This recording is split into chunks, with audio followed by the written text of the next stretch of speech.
My name is Kristen Czat, and today we're going to be discussing clinical decision making for bathroom equipment, specifically in spinal cord injury rehabilitation or clients with SCI. So, real quick, let's just do some introductions.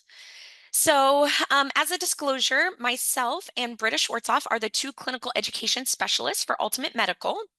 So we work full time for AMI. Britta will be actually manning the chat during the presentation. So if you have any specific questions, please feel free to put those in there and we'll kind of really address those at the end, or she'll be kind of answering questions as we go along. Just as a reminder, this is a CEU. So during a CEU, we will not be product specific about anything. So obviously Ultimate Medical manufactures Activate. So if you have product specific questions, please feel free to put them in the chat. We can address this after the fact, or we can email one-on-one, but we will not be talking about specific products today related to any manufacturers. So a real quick background for myself. My name is Kristen. I am a physical therapist by background. I have worked clinically for 14 years down in Florida. I was a staff physical therapist in an inpatient rehab with an emphasis on neurologic, seeing clients with neurologic injury. And primarily my role in that was within the spinal cord injury team. After about 7 years, I got a promotion to the spinal cord injury clinical specialist for the trauma center that I was a part of.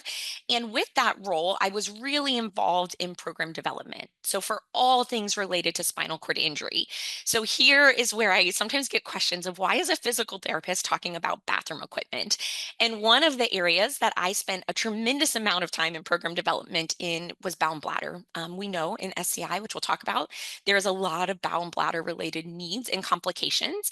So I was pretty active within my hospital team on many initiatives related to this. So that's where I became very closely interactive with bathroom equipment, which we'll talk about today.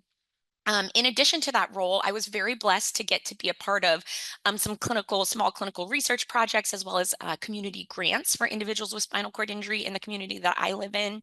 I also, even though I work full time at AMI, I still treat clinically a small amount a month I love spending time with patients. I also am on leadership for the American Physical Therapy Association's spinal cord injury special interest group, as well as I adjunct faculty for a PT program down by me in Florida for part of the research series. All right, so for today, as we get into this conversation, we're going to talk about the objectives real quick. So we're really going to dig a bit into spinal cord injury specifically and some of the comorbidities that an individual experiences that are going to impact some of our clinical decision making. We're going to look at some of the key factors that are going to influence the types of bathroom equipment selection for different individuals with spinal cord injury, specifically based on their level of injury, their functional abilities, their environment, their specific goals. And then we're going to look a little bit at kind of comparing and contrasting different bathroom equipment options. And we'll talk about that in the context of this kind of bigger patient-specific factors and environmental constraints that many individuals are going to face. All right, so before we get into anything related to the equipment, it is really important that we understand spinal cord injury and some of the basics that are going to really impact the decisions that we're going to be making. So we're going to look at some of these comorbidities and just some background kind of statistics here. Okay, so when we look at an individual with a spinal cord injury that may come into our clinic, we may see individuals with SCI regularly, or we may just see them very once in a while in the program that we are a part of. So it's really important to understand that saying the term spinal cord injury does not tell us as a healthcare professional or as a complex rehab technology team or as a funder really anything specific about that individual. So it's really important that we understand more than just the term spinal cord injury. We need to understand the details about that type of injury. So clinically, the International Standards for Neurologic Classification of Spinal Cord Injury, or the INSCI, you'll also hear it called the ASIA. It is the American Spinal Association, Injury Association. This tool remains the gold standard for identifying an individual's neurologic level of injury as well as the type of spinal cord injury. And it's how we communicate as a medical team about the client that we're serving, about their goals, their expectations, their prognosis. So let's look at this very briefly. So when somebody has an INSCI exam performed, we then will classify it into a type of a spinal cord injury. So An Asia Impairment Scale A is somebody who has a motor and sensory complete spinal cord injury. So that person cannot feel or move below the level of their injury. An individual with an Asia Impairment Scale B has motor complete paralysis, so they cannot move, but we have a sensory incomplete injury. So this is considered an incomplete spinal cord injury because we can feel in some capacity below our injury. An Asia Impairment Scale C is somebody who has a motor incomplete spinal cord injury. So we've got some movement below the injury, but half of those key muscles are less than a grade 3, so not super strong. And then we have individuals that have an Asia Impairment Scale D, which is a motor incomplete injury where over half of the key muscles below that injury are greater than a grade 3. So we're looking at more volitional movement from that individual. We also have a classification of a E, which is incredibly rare in spinal cord injury. I have maybe seen one in my entire career, where an individual has a documented spinal cord injury and then recovers to completely normal neurologic function. So again, that's a pretty rare occurrence. All right, when we look at statistics, I really like to understand the trends surrounding kind of the individual that I'm serving. It helps me to give a bigger perspective beyond just the person that I'm seeing. So here we look at the statistics from the National Spinal Cord Injury Statistics Center. This tracks the incidence and some of the epidemiology for individuals with traumatic spinal cord injury in the United States. So it's important to remember that traumatic spinal cord injury is just that. It's individuals who have experienced a trauma to the spinal cord. So that involves things like car accidents, violence, sports, all those things that create an immediate trauma. This does not track individuals with non-traumatic spinal cord injuries. So when we look at these statistics, this is not reflective of individuals who have things like tumors or infections or demyelination type injuries. So important to remember that. But when we look at this, we see that individuals are coming into our healthcare system far more frequently with incomplete spinal cord injury. So about 67% of individuals have an incomplete injury, to where 32% come into our hospital systems with a complete spinal cord injury. Now, again, it's important to think about when we're talking about bathroom equipment or any type of complex rehab technology, we automatically think about the 32% because it's very evident these folks will need some kind of equipment to help them to optimize their function. But the 67% incomplete injury is very tricky, and we'll get into that a little bit further. But sometimes these folks don't get recognized with what their needs are going to be for a longer period of time. So it is important to kind of look at these from two different lenses. When we look at the percentages of injuries, we again are seeing our largest subset of individuals with incomplete tetraplegia, so meaning a cervical injury that affects the arms and the legs. Okay, so if you've worked in spinal cord injury clinically, or you're familiar with some of the basic literature surrounding spinal cord injury rehab, we know that there are a lot of secondary complications, and they occur far, far too frequently in this population. So the list that we see here are some of the more common comorbidities that you see clinically and in the evidence. But this is by all means not a comprehensive, exhaustive list.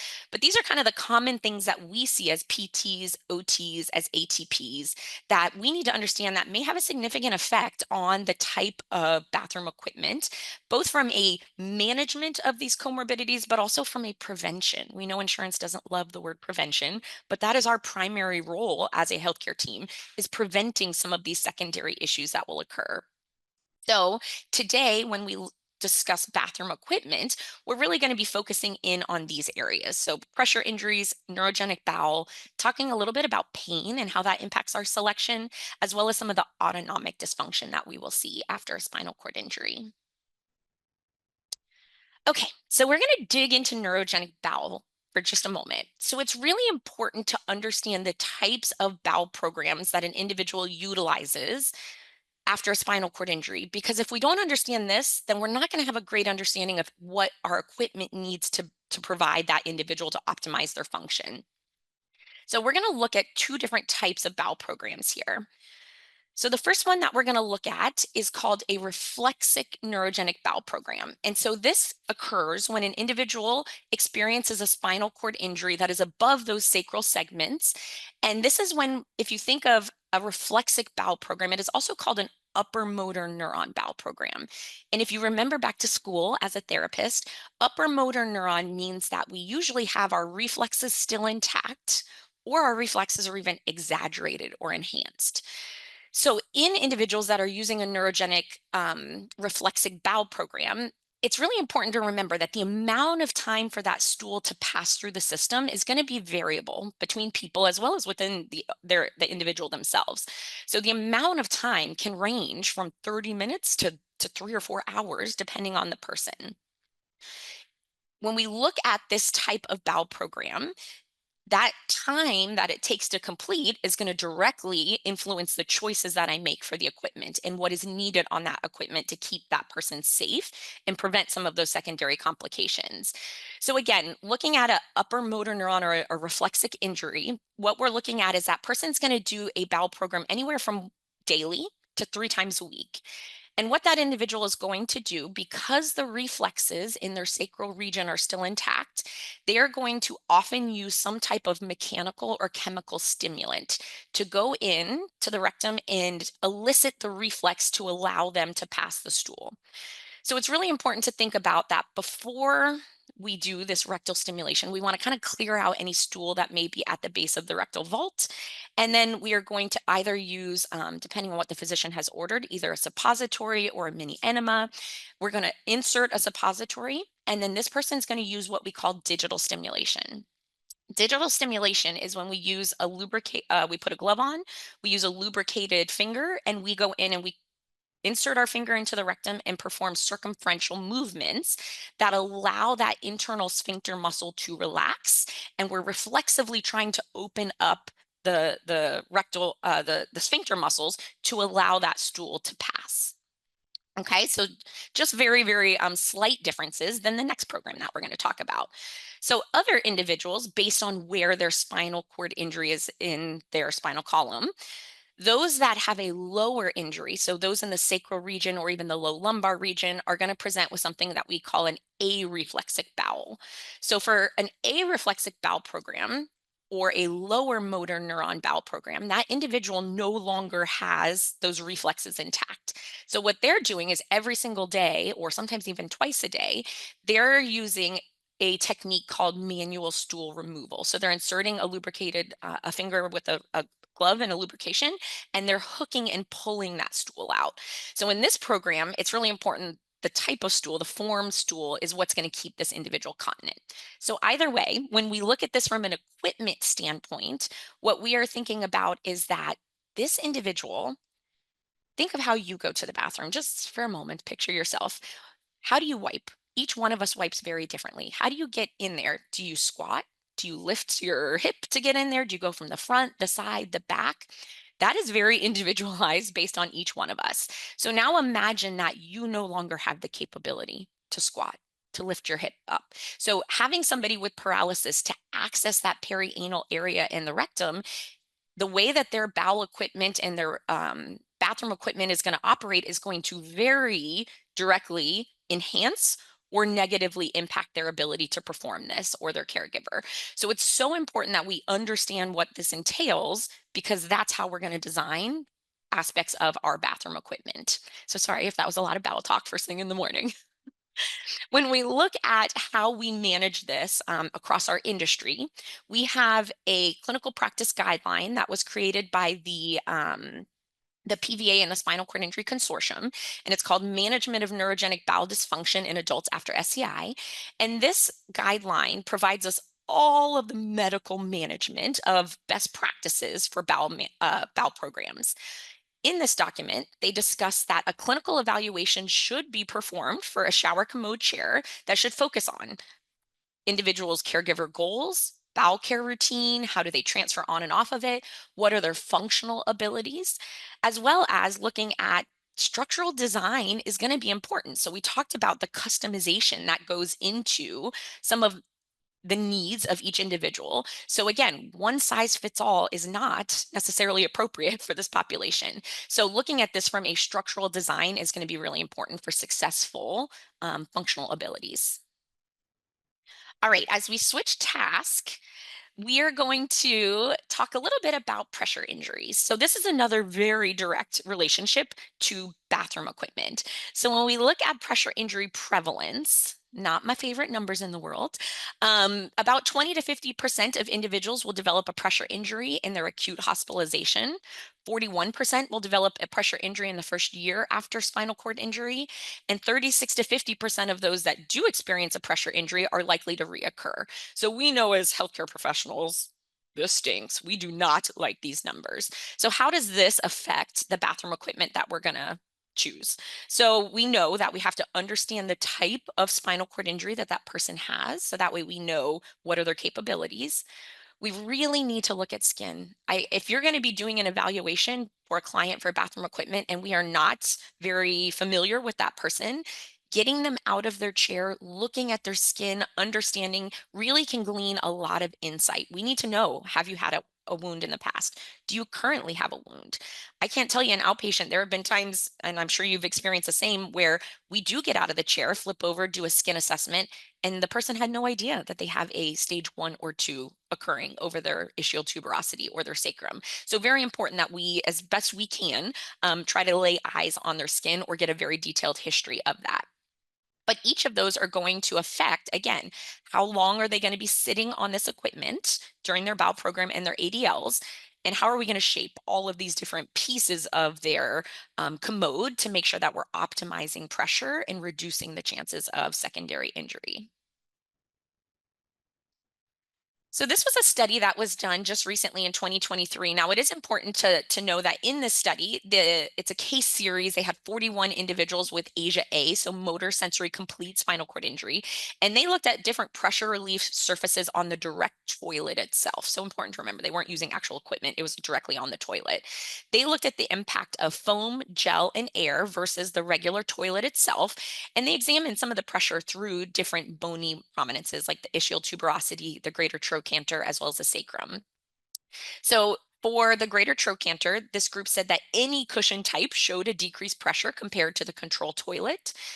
For the ischial tuberosity, they talked about how the gel cushion revealed significantly decreased pressure compared to the control in the group that they looked at. And then air really significantly decreased over the sacral in the group. But what they really talked about a lot in the discussion is that the peak pressures of these different regions were very individualized and they widely varied in the population that they studied. So it is important that we are looking at this on an individual basis. Again, this is not one size fits all. We need to get down and look at how are these bones sitting on the commodes that we are choosing and what impact does that have and how can we adjust that to improve secondary issues. When we look at pain following spinal cord injury, specifically in the upper extremity, so a lot of individuals that are full-time wheelchair users or using maybe ambulating but significant pressures through the arms with their bracing and their crutches or walkers, it's pretty commonly discussed in the literature that individuals with spinal cord injury experience upper extremity pain long term. So this specific study talked about 71% of the individuals that they surveyed had shoulder pain, 53% experience wrist pain, and 35% experience elbow pain. Most often, we know clinically that we're seeing this pain associated with weight bearing through the arms. So things like transfers, pressure relief, or wheelchair mobility and propulsion. This group did talk about how wheelchair or home modifications were found to be extremely helpful in this population. But again, thinking about this from a bathroom equipment perspective, if somebody's presenting with pain in their upper extremities, we want to think about how can we reduce some of these weight-bearing activities like transfers during their ADLs. Can the client effectively do a pressure relief or is the pain limiting them? So now we have to look at how can the technology help them to pressure relief. And then again, looking at optimizing the configuration. So the way we configure a wheelchair is all about shoulder mechanics, right? So looking at that from a bathroom perspective, we want to kind of be thinking those same principles of configuration to reduce stresses through the upper extremities and other areas. All right, and then lastly, autonomic dysfunction. So autonomic dysfunction is individuals with injuries at T6 and above experience a dysregulation of things that we don't think about in our day to day. So it's kind of those automatic. So I think autonomic and automatic, they go together. So things like blood pressure, heart rate, temperature. We know in individuals with a T6 injury and above that those are going to be affected. So it's common that we see, especially the higher the level of injury, we see low blood pressure in individuals after an injury at T6 and above. We see bradycardia in some of our higher levels of injury. We know that temperature regulation, so our ability to shift from hot and cold temperatures, the way that our system can manage that is going to be impacted. So things like a shower. I live down in Florida. It is like 100 degrees most of the year.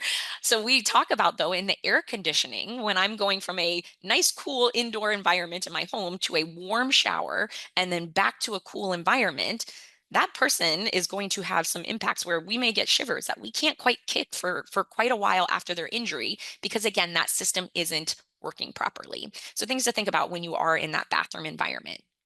So we know that autonomic dysfunction is more common in individuals that have complete spinal cord injuries, but it can occur in individuals with incomplete as well. So when we look at an individual with spinal cord injury, we know that they have very specific, we've just talked about quite a few of them, unique needs to the bathroom.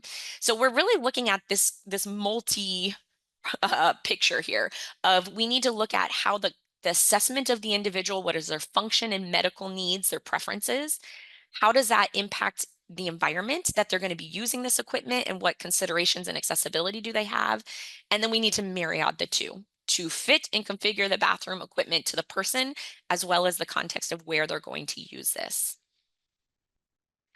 So let's look a little bit at some of these key factors beyond the medical that are going to influence our decision making for bathroom equipment. So when we talk about any type of clinical decision making, I really like to bring this back to the ICF model. So the ICF model was created by the World Health Organization many years ago. And this is a really nice model because it's a biopsychosocial model, and it's not just top down. All of these things that we see here really interact and interplay with each other to impact the decisions that we're going to be making, especially when it comes to complex rehab technology or bathroom equipment. So here we know the health condition that we're discussing is spinal cord injury, right? We talked about a variety of different body functions and structures that are going to be impacted by that. What are the activities that we're going to be doing with this bathroom equipment? Things like toileting in their bowel program, showering, dressing, grooming, hygiene, transfers on and off. Participation is then, how do we take those activities and how do we participate in our roles as a human being, whether it be within my home, my marriage, my as a parent, within my community. So how does that affect our participation?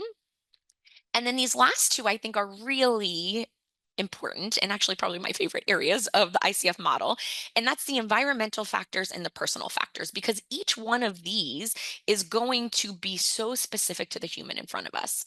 So if we are not really digging into that specific person's social determinants of health, things like their socioeconomic status, their caregiver, their family support, the home that they live in, the community that they live in, all of those pieces are going to, again, be factors into the decision that we're going to make.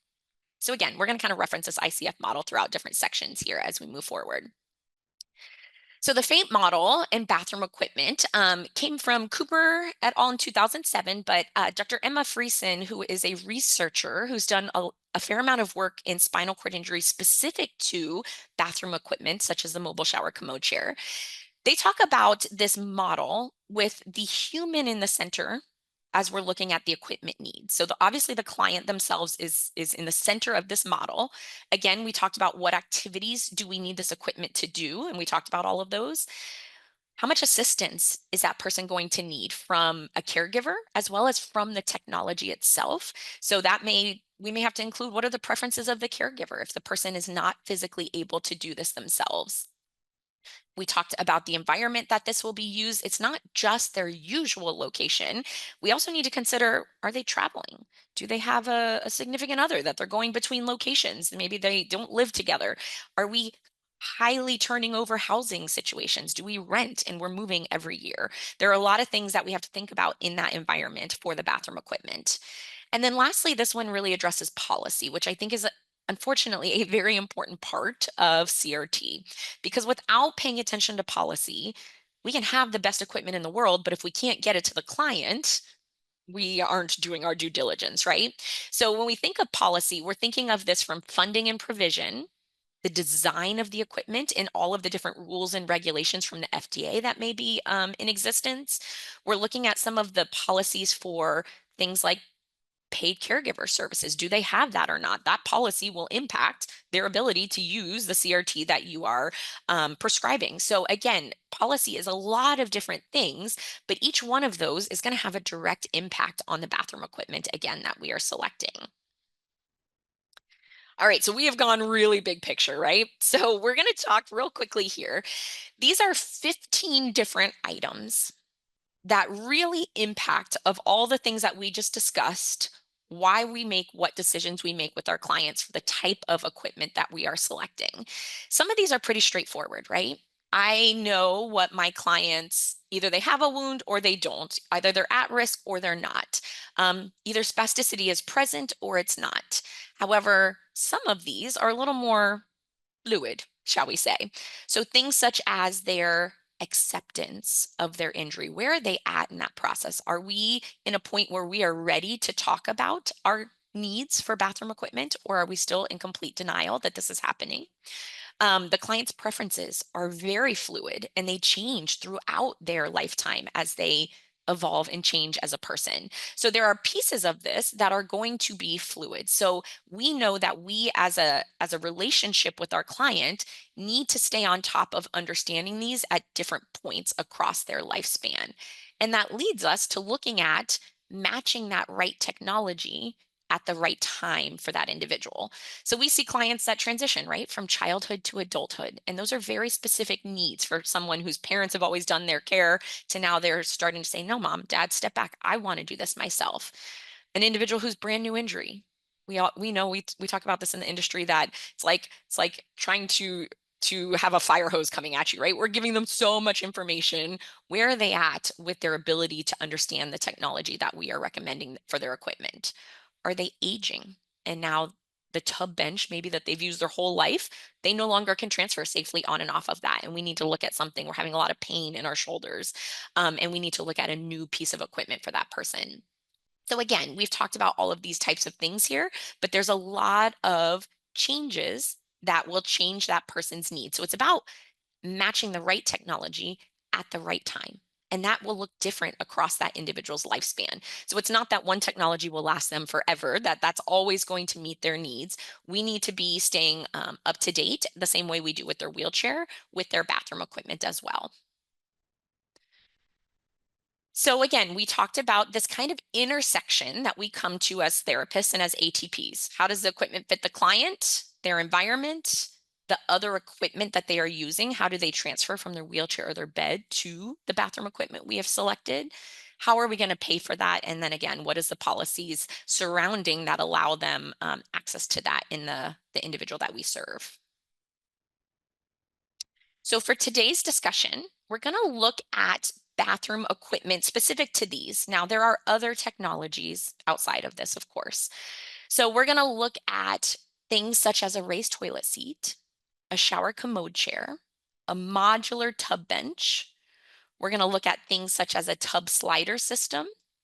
We're going to look into technology and equipment that includes mobile shower commode chairs and the different types of that. Now, this is going to be a pretty big level picture of this. We're not going to go, we could go into entire CU presentation on some of these individually. So today we're going to kind of just go into some of the clinical decision-making pieces surrounding that. All right, so we're going to look first at the individual's type and level of injury and what would we need out of the equipment that we are selecting based on that. So this is going to kind of live, if we're looking at that ICF model, this is really, we're talking about, again, body function and structure from their level of injury and what activities, what are our expectations for their ability to perform certain activities with that bathroom equipment. So when we start, we look at an individual, we're going to start from the highest level of spinal cord injury. So everything we're going to talk about for a minute is going to be individuals with complete spinal cord injury. So they are unable to move their body below their level of injury. So when we look at individuals with a cervical level injury from C1 to C5, we know that that individual is not C1 to C4, we will not have any capability to move our arms. So we will be dependent for all of our ADLs in the bathroom equipment that we are selecting. We know that we're going to be using either a mechanical lift of some type to get in and out of that equipment, or the family or caregiver will be doing a dependent transfer in and out of the equipment. When we look at individuals with a C5 spinal cord injury, I hate to say this, but individuals that are suffering or experiencing a new spinal cord injury that's at a C5 level, the time in rehab these days is just so much shorter than it was in years past. So we all know maybe an individual with a C5 injury that was injured 30 or 40 years ago, and some of the capabilities that they have look a bit different than the C5 injury presentation that we see today, because we just don't get to spend as much time with them. And an individual with a C5 injury has the ability to move our elbows. So we've got biceps, we've got a little bit of pec, so we've got the ability to perform some basic grooming ADL related things with adaptive equipment. But I would say more often than not, we see that these individuals are using still a mechanical lift or or a dependent transfer in and out of the bathroom equipment, as well as we're often needing a pretty significant amount of assistance from a caregiver. But again, not always. Some folks that were injured a long time ago may be much more independent with some of these things than the folks that I kind of get to see in the newer rehab era. So these folks need some type of system that is going to often tilt and recline, right?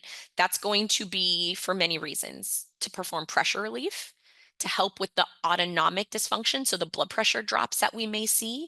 It's also going to help us to position an individual as they transfer in and out with like a mechanical lift, and for postural support.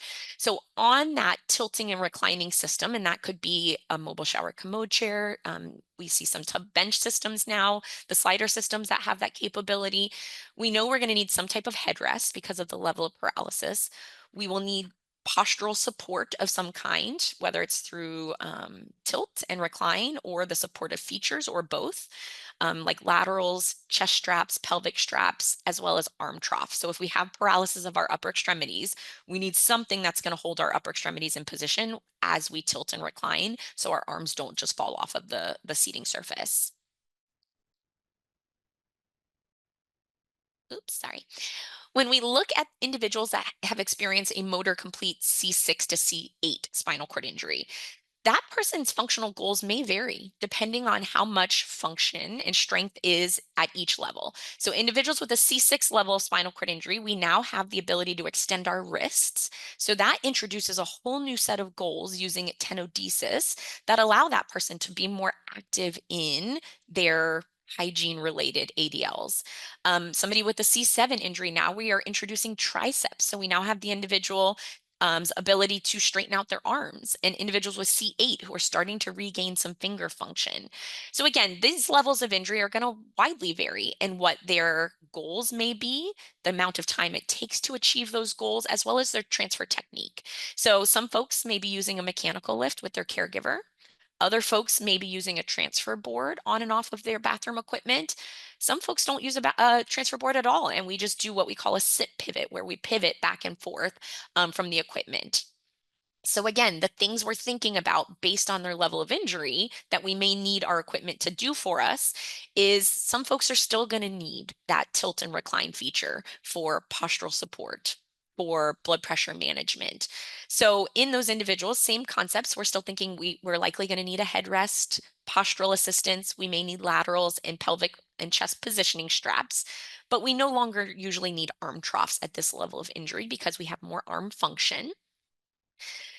This individual may be able to self-propel a chair. So we may be looking at more of a self-propel mobile shower commode chair, something that has either adaptations to help them to push.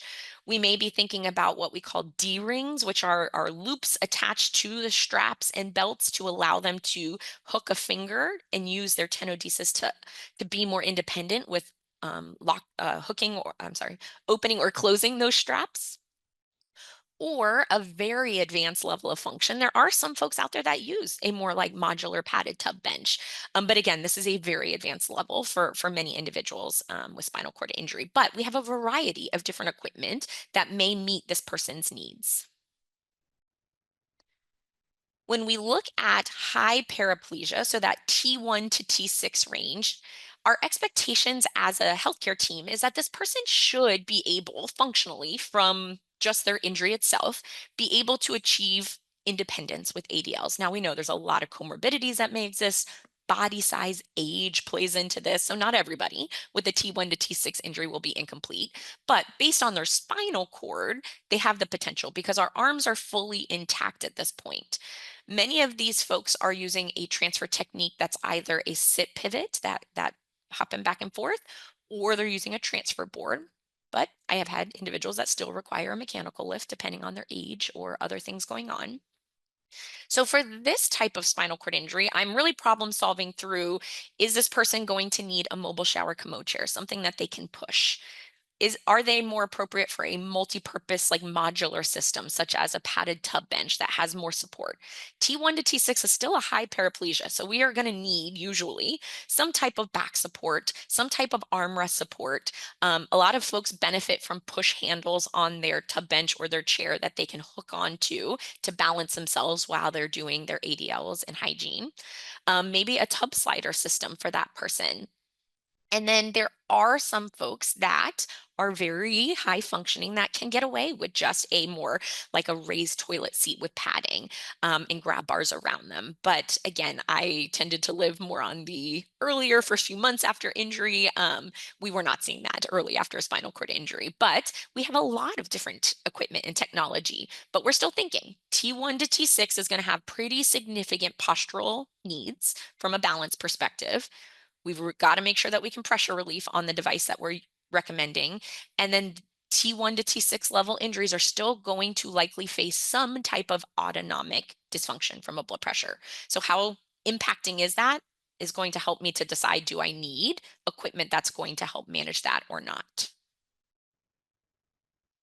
And then we get down to our lower paraplegia. So that kind of T6 to S5, and this is a wide range of a group. So T6 to L2 are individuals that, again, we should be talking about independence with their ADLs and toileting routine. We're still using usually that sit pivot to transfer board technique. We can kind of consider those same types of equipment that we were looking at with the higher level paraplegics.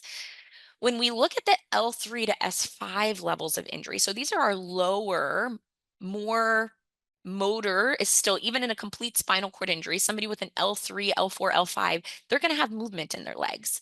So this individual may be able to stand. They may do their transfer with braces or without braces, doing a stand pivot on and off of the equipment. Some folks may walk into the bathroom.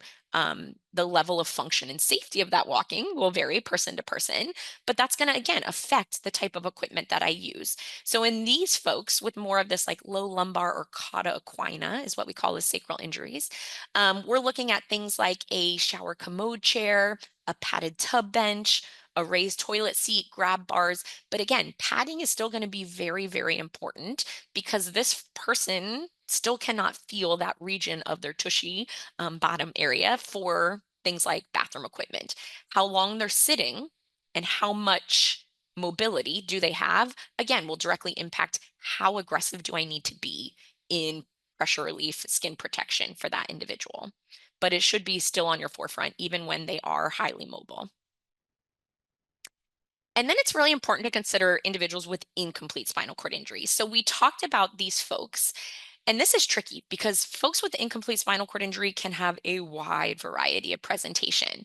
So again, we're looking at the level of their injury, what type of INSCI did they experience? That will tell us a little bit about the function below their injury.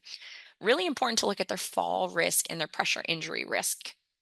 So here, I personally really think that outcome measures are paramount to helping me with my clinical decision making, as well as my justification to insurers and funding sources as to why do I need this equipment in the bathroom.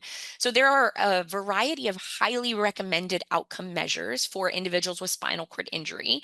And these include things like grip strength for individuals that maybe have decreased grasp or tetraplegia, a 10-meter. So if that individual does have some walking function, doing an outcome measure such as a 10-meter walk test, which tells us how fast does that individual walk, There are cutoff scores that exist for that help us to identify fall risk. So if my client is in a very high fall risk based on their walking speed, again, that may tell me I really should probably be proactive in their equipment needs, especially in a wet, small bathroom environment.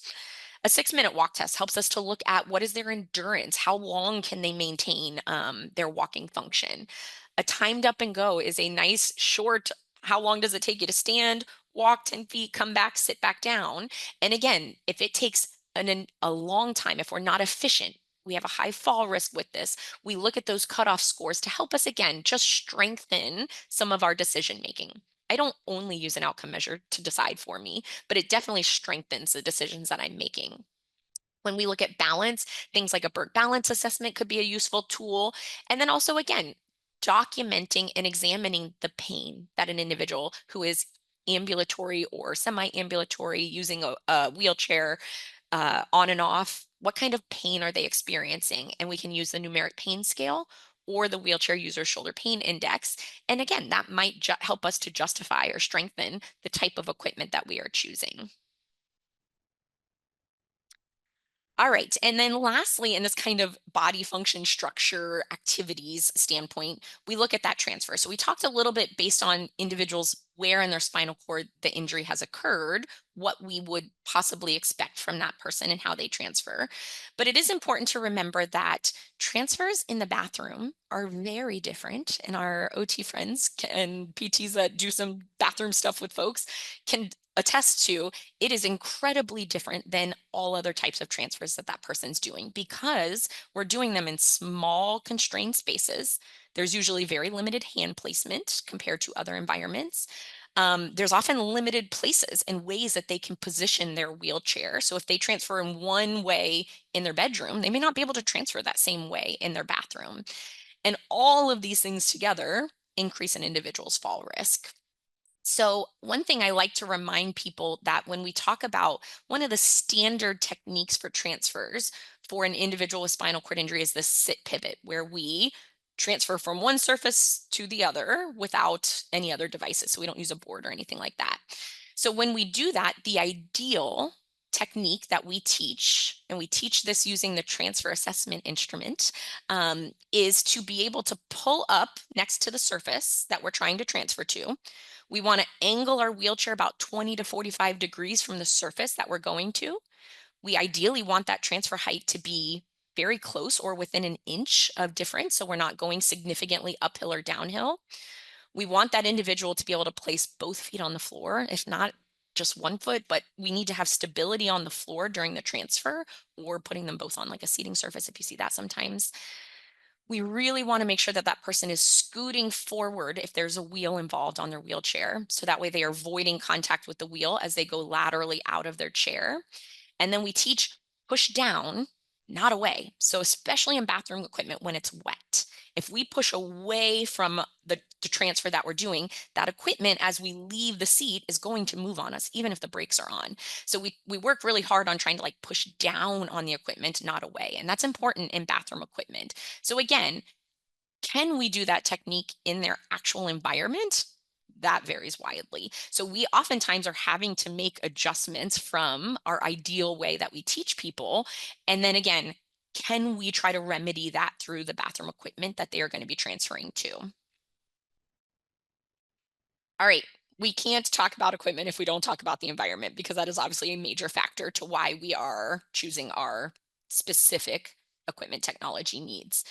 So these are the different types of bathroom equipment. I'm sorry, these are the different types of measurements that we would like to see as we are configuring or making specifications and recommendations for any type of bathroom equipment.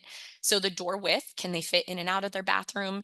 The toilet dimensions, and will that be used over the toilet if they're using like a bedside, I'm sorry, a shower commode chair or a tub bench or a mobile shower commode chair? How much turning space is present for that person? What is the height and the depth of their sink? As well as we're going to look at the shower and the bathtub in a little bit more detail. So this is a really detailed measurement guide, and I think it's a really nice reference for how to measure the toilet and then look at how is now our equipment going to fit with that. But I will say as a clinician in an inpatient rehab or an outpatient setting, I did not get this information very often ahead of time. I was blessed that I worked in a clinical environment where we were able to do home assessments with clients. So I did get to go into homes more often than I think maybe is common. But so at those times, I was able to go into the home and take measurements with the team. However, we know many times that is not the case. So we don't always have these measurements ahead of time, or a family member is giving us these measurements and they may or may not be accurate. But it is really important that we have some idea at some point during the process of getting equipment.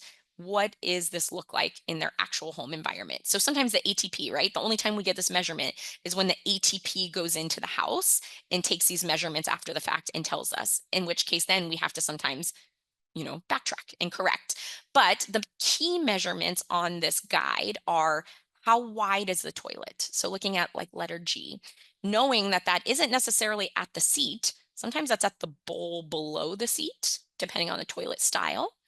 How tall is that toilet? And that is going to be considered whether the lid of the toilet is up or down. Each one of those will be slightly different, as well as the depth of the toilet itself. And that's going to help us to align the equipment over the actual, we want the commode opening of whatever equipment we're using to line up with the actual toilet bowl. If we don't, we end up with a big mess. And clinically, I think many of us have had that happen in our career at some point. So again, these are key measurements that will help us to be successful with the equipment that we are recommending.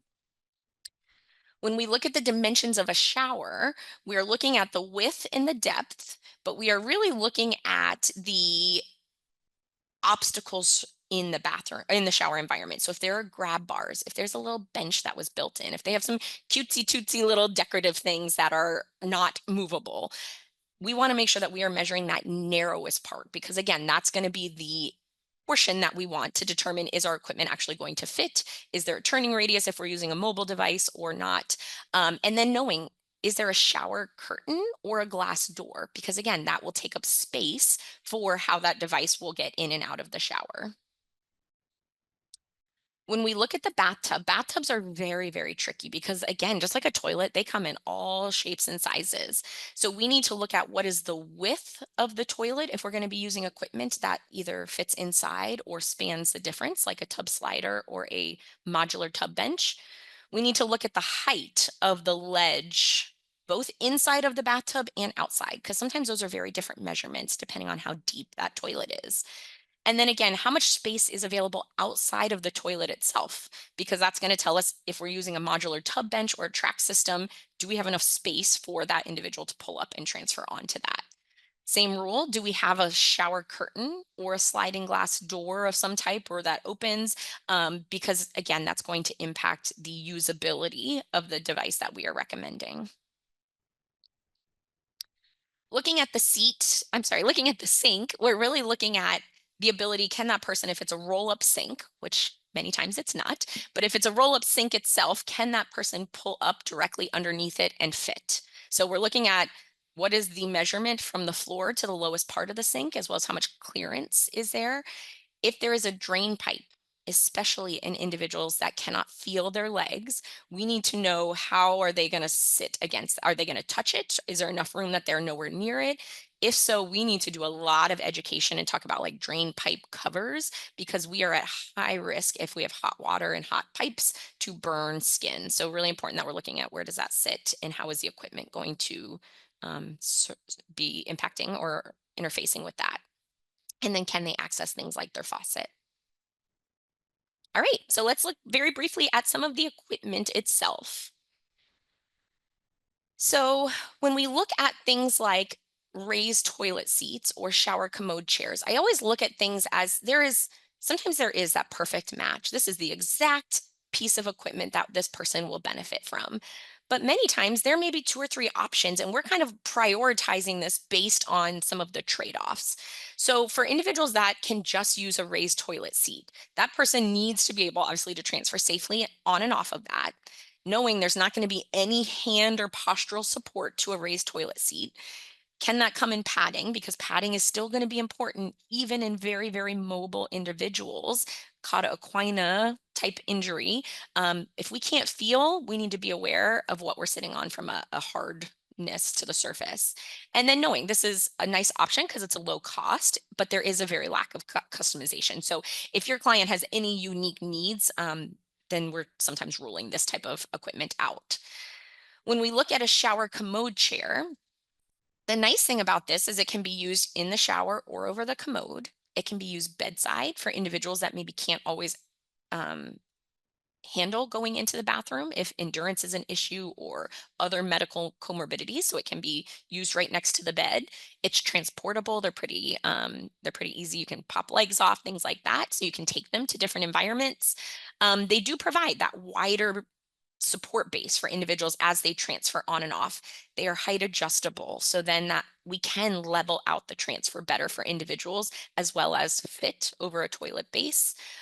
We have padding options on different types and different seat orientations. So how that person's going to wipe is going to then help us to configure that seat position.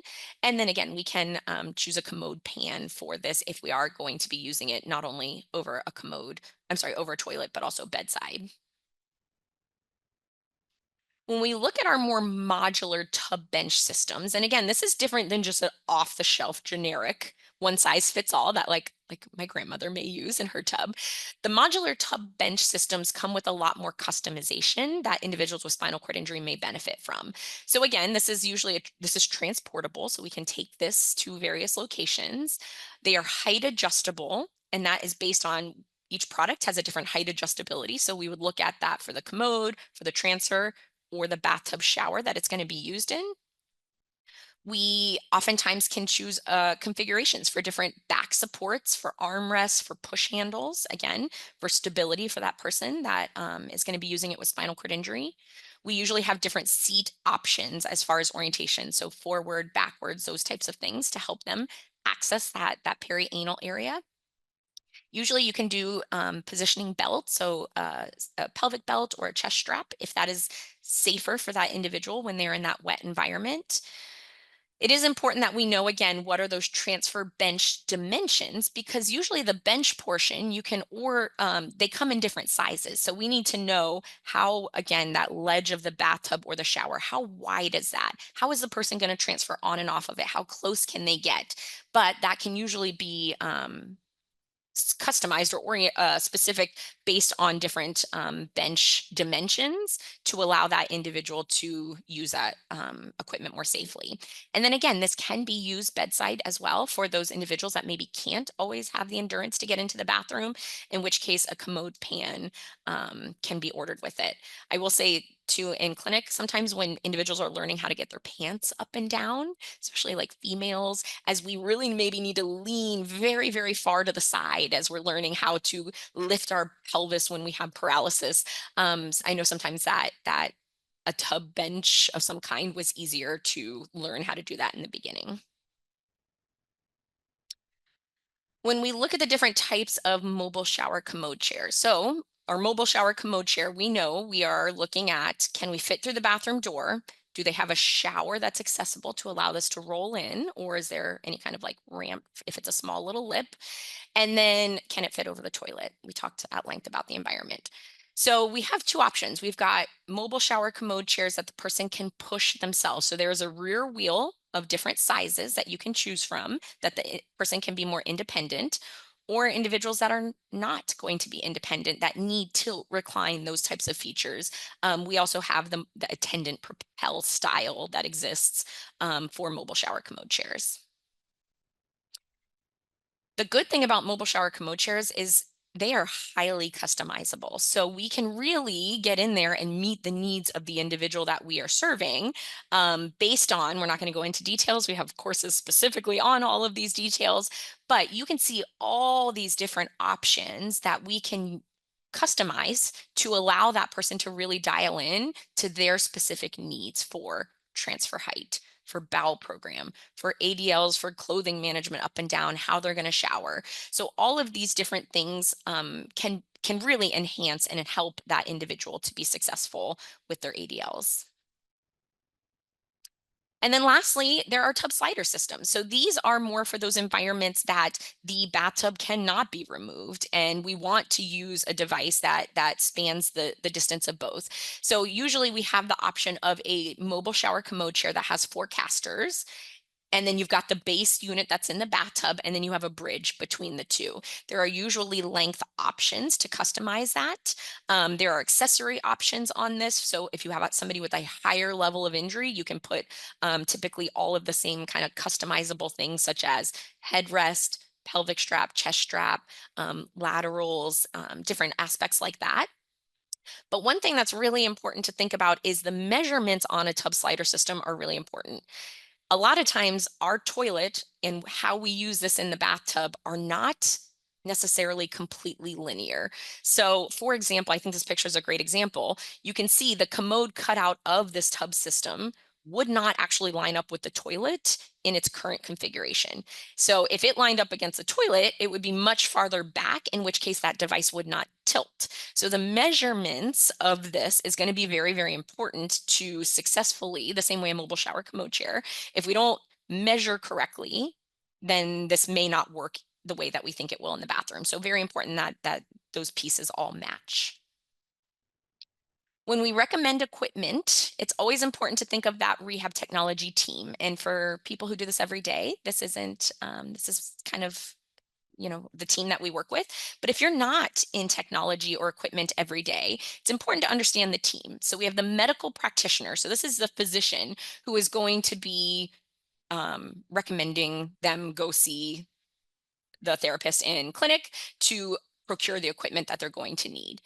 Then we have the therapist. This could be PT, OT, and this person is really the clinical and functional expert. So you know all of the ways that that person is going to use the different equipment and what the medical needs of why we're matching that equipment to this person in front of us, as well as those social contexts. The longer you do this, oftentimes the therapist sometimes also becomes an equipment expert as well. But I will say, for anybody who's new to this or only does it very periodically, it's important to remember you don't have to be the equipment expert, because that's what your ATP and supplier is for. Your ATP supplier is the equipment expert. So this is a person who knows all of the different type of equipment and technology and helps the therapist and the user to match the right product to that person, and then helps with all of the funding and procurement for that. The manufacturer is the company that makes that product. So they know their specific product inside out. So they help support the ATP. If that ATP has questions about a specific product, the manufacturer is there and available to help with that. And then we obviously have the funding source. So the funding source is how are we going to pay for this? And that is varied to each state. Federal policy, we have state specific policies, we have specific insurance policies. So there is no one answer to this. Funding is different for every individual that we serve, but it is important to remember what everybody's role is. And then we know that when we want to get this equipment, we're going through the same process that we do for a wheelchair. So they get referred, we go through the assessment, we do the recommendation based on trials and all of these different pieces. We document it. We submit that for funding and procurement. It gets, we're going to go with the best case scenarios. It gets approved. And then that product is prepared, fitted for that individual, delivered to their home. And then we have to talk about how do they maintain and repair that. And then as well as outcome measures. I have just one slide on outcome measures because this is so important and it is lacking in bathroom equipment.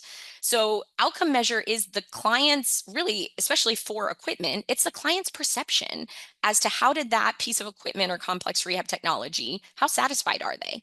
So that helps us to look at the health outcomes. How do they use it? What impact did that have on their health? How did it impact their ADLs? Was it positive the way that we hoped it would be? What is the equipment itself's performance for that individual? How are we doing as a whole service delivery model? Outcome measures can help to determine that. So this is really important because if we don't have any idea how our interventions and equipment and recommendations are performing, we may end up with things like abandonment of technology. The more information we can get from outcome measures, it can help positively influence our decision making. And it can also help influence policy and funding. If we have no measurement that we are doing positive things in our interventions and equipment recommendations, why in the world would anybody pay for equipment that we ask for? So it is really important as an industry that we start looking at what types of ways are we measuring the outcomes to show what we are doing. So, in conclusion, it is really important that we understand as a team the type of spinal cord injury that the person has, the comorbidities that are present or at risk for that person. We need to think of the considerations of how that bathroom equipment is selected based on function, participation, personal pieces, as well as environmental. And then we know that individuals may be appropriate for multiple types of equipment. So we have to assess that clinically, personally, and those environmental pieces so we can match the right technology at the right time for each individual. If you have any questions, that was a ton of information. If you have any questions, if you have product specific questions, please feel free to email myself or Britta Schwartzoff. We are the two educators. We can get you in touch with the right team members within Ultimate Medical. If there are trials of equipment or things that you would like to see, please feel free to reach out and we can help get you pointed in the right direction. And then these are the references for today. Sam will talk real quick about one more reminder of how to get your CEU for participating in today's webinar, but this is also a reminder as well. Thanks, everyone. Thanks, Kristen. We'll go over some information on how to get your CEUs. First, I want to thank you for your attendance in today's webinar. I just sent that link to the course slides again in the chat, so you can access that for your future reference. As far as obtaining your CEUs to receive your credit, you must complete the survey at the end of this course. So that should automatically populate in your web browser when you click exit or leave webinar. If that survey doesn't automatically populate, don't worry, there will be a link that will come to you in a follow-up email from both Zoom and Ultimate Medical in approximately 24 hours. If you don't receive that follow-up email, be sure to check your spam folder, but you can also email me directly at education@ultimatemedical.com. This course will be available on demand soon. You can kind of see here on Kristen's slide. It'll be available with the entire catalog of our free on-demand CEU accredited courses. So if you or someone you know is looking for some more free CEUs, those are available to you at learn.ultimatemedical.com. You can also access that from our Ultimate Medical website, ultimatemedical.com/education. Again, I want to thank you all for your time and attendance this morning. I really hope you enjoyed the webinar, and I hope to see you all again soon. If you have any questions regarding your CEU at the conclusion of this webinar, don't hesitate to email me at education@ultimatemedical.com. Thank you. Hey, Sam, we do have one question that if Al's still on, I think it would be helpful to address. So I'll read it Sure. quick. Yep, you guys are welcome to leave. I will answer any questions for anyone that would like to stay on, or if I've got our emails up here. You're welcome to email us directly. So the question that came was when we recommend this equipment, we know that it can be months before they get it due to insurance. So she said, I always struggle with, well, what do we do in the interim? Do you have any guidance or recommendations on that? Just know, let's start with this. You are Mhm. not alone. This is a Exactly. conversation I am actually presenting at Academy of Spinal Cord Injury Professionals on this exact topic of some very major gaps in our healthcare system related to bathroom equipment and needs for individuals with spinal cord injury. So we're going to start there. You are not alone. There really isn't a standardized like loaner equipment that exists for bathroom equipment due to many rules and regulations by many different parties related to obviously the intimacy of how this equipment is used. So unfortunately, there isn't loaner equipment that exists often. I'd say every once in a while, maybe you hear of a program that's figured something out. So in which case, unfortunately, there are a lot of folks that are doing this bed level until funding or some type of procurement from a financial aspect can allow this person to get the equipment. So I do not have a direct answer for you on this. I've seen all kinds of massive like fighting behind the scenes from therapists on this because it is a very, very common problem across all spinal cord programs. I think that's the only question that I'm seeing in the chat that hasn't been answered. So thank you everyone for attending. Awesome. Thanks, guys.